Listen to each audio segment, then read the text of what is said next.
While Russia and Ukraine fight a long-drawn battle on ground, the two countries are also butting heads on accusations of human rights violations. Kyiv says that Moscow has committed unspeakable war crimes, and to prove it, the country is preparing a dossier for presenting at the International Criminal Court, or the ICC. According to reports, Ukraine's prosecutor has collaborated with human rights lawyers.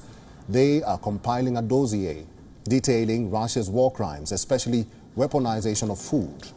The latter has been accused of deliberately causing starvation in Ukraine. Reports further go on to reveal that the document will list out instances where the Russian forces deployed hunger as a weapon of warfare.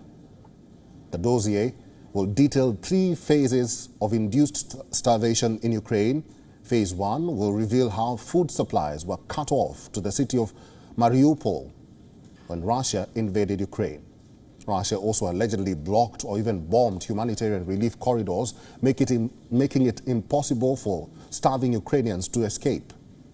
Phase 2 lists out how, during the ongoing conflict, Russian army consistently destroyed food and water supplies and even energy sources across Ukraine. Phase 3 refers to the expired Black Sea grain deal. Russia has been accused of destroying Ukraine's grain facilities and also stopping the ships from exporting grain. The document aims to supply compelling evidence to the ICC. If the courts take it into account for prosecution, the dossier could potentially implicate Russian President Vladimir Putin.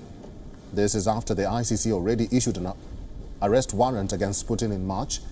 Meanwhile, in a parallel development, an independent United Nations-backed human rights expert addressed matters of torture and human rights abuse in Ukraine. Officials said that there is mounting evidence of brutality by Russian forces. Details including acts of torture, some of which have led to rape and death of women across age groups, some as old as 83 years. The visiting group also revealed inhumane actions by Ukrainian forces, but not as damning as the Russian side.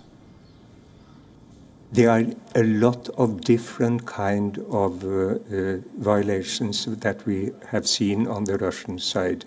Willful killings, killing of civilian, rape, deportation of children, sexual offenses, occupied territories, the violations on the law in occupied territories, and so on. So it's a wide spectrum.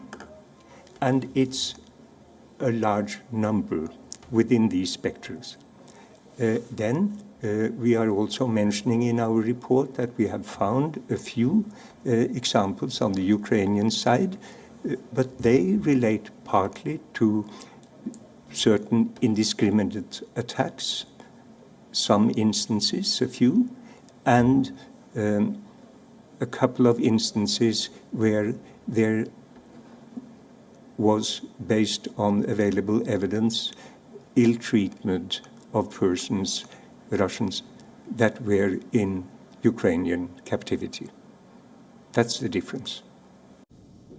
These statements and revelations come in the backdrop of an ongoing case at the ICC. 2 days after Russia's invasion of Ukraine, Kyiv had filed a case of genocide against Moscow in the International Court of Justice. However, the Kremlin has rubbished these claims, calling it a quote-unquote abuse of due process.